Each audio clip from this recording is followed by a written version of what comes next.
es eso, cómo vivir midiendo emociones cuando se arranca, rifando los sesos, cómo engañar a quien quiere querernos, cómo olvidar al que nunca te olvida cuando uno pierde de vista su propia vida y la salida es la entrada al tóxico. Un próximo válvula escape, y en este viaje no estarás solo, aunque no lleve a ninguna parte. A quien me inquieta si existe un mañana, siempre el futuro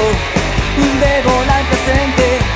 un día tras día y maña tras maña, que aguantando mal que te pese, sin moralejas, sin más pretextos, no habrá momento para la queja, hay que vivirla como se pueda y a veces la que te queda es la entrada al tóxico. Un próximo válvula escape, en este viaje no estarás solo, aunque no lleve a ninguna parte.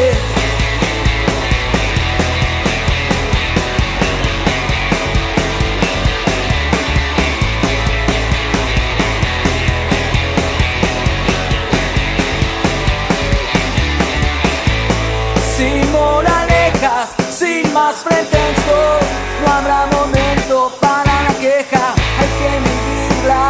como se pueda y a veces la que te queda es la entrada